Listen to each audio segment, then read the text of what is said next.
Here are the problems which will be solved in this video. You can pause this video at any time to read the question or when you wish solve it yourself. Let us go to the first problem. To solve this problem, we have the Rydberg equation and this figure. Notice that Balmer series are all the electromagnetic waves created from the electron falling from higher ends to n equals 2. See the figure with square rectangle? The shortest wavelength comes from electromagnetic wave created from the electron falling from highest possible orbit to n equals 2. In the Rydberg equation, that means n1 equals 2 and n2 equals infinite. Same analysis we can do for Brackett series. It is produced when electromagnetic wave is generated by falling electron from higher orbit to n equals 4, and shortest wavelength means the electron falling from the highest orbit, which is n equals infinite, to n equals 4 orbit. Let us now solve with some mathematics. The Balmer and Brackett series is given by this formula. n2 is infinite for the shortest wavelength. Then the above equations becomes. We will divide them to remove Rydberg constant and get the answer. Let us do in next page. Here we have the same equations as last page. We divide them to get rid of Rydberg constant, RH, and we get lambda of Brackett series equals 4 times wavelength of Balmer series, and the answer is C. Let us go to the next question.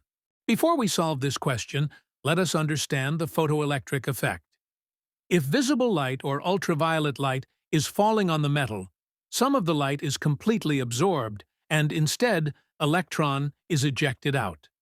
This is the photoelectric effect, and the equation is based on simple energy conservation consideration.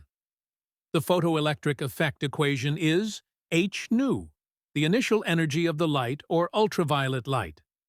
The light is completely absorbed.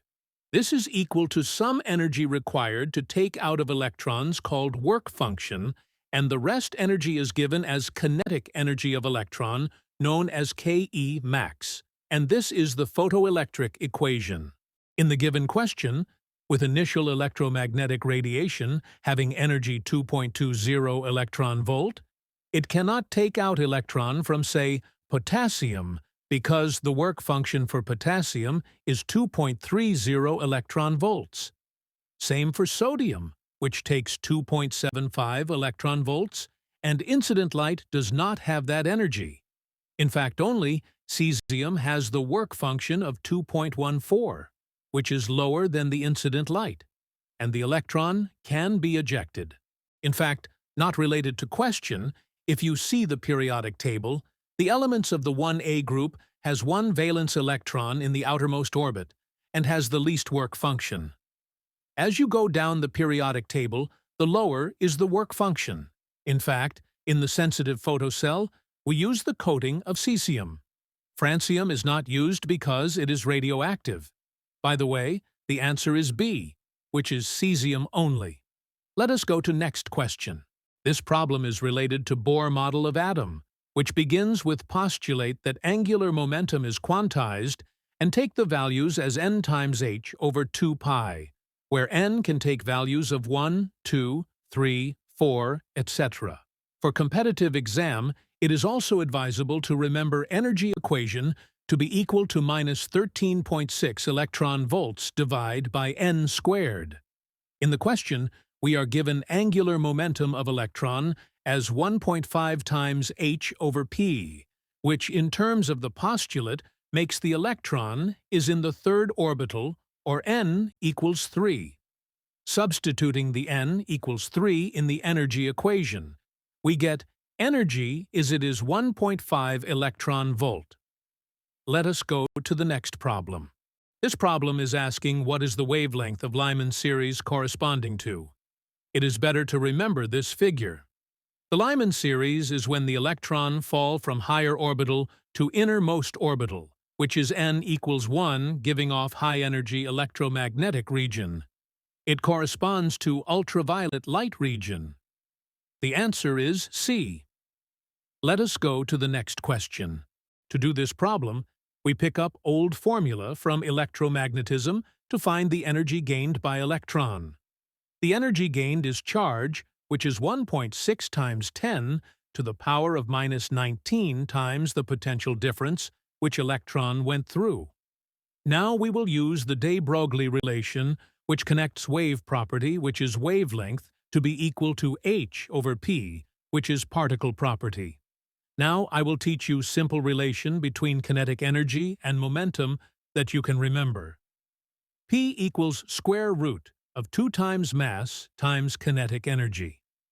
It comes handy, especially in competitive exams. We substitute P with square root of 2 times mass of electron times the kinetic energy in de-Broglie equation.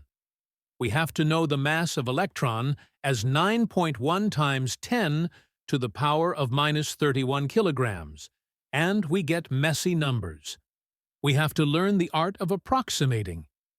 In such problems, they are trying to test if you can approximately calculate. Let us get hand-dirty and do some number calculations. We first take numbers separately from the powers. Square root of 81 is 9. We will approximate 9.1 as 9, so that we can make square root of 9 as 3. Let us do rest of calculation in next page. We approximate 3 times 9, which is 27 as 30. We make another approximation of 3.2 as 3, so that square root of 3.2 is square root of 3, which you know is 1.732. That is about it. 1 nanometer is 10 to the power of minus 9. Pause the video and see if you can also do these calculations. In the end, we get 1 point something times 0.1, and the final answer is 0.1 something nanometer, and the answer is C. That is all, folks. If you like our teaching, show it by subscribing the channel and giving us the like, so we produce more such content.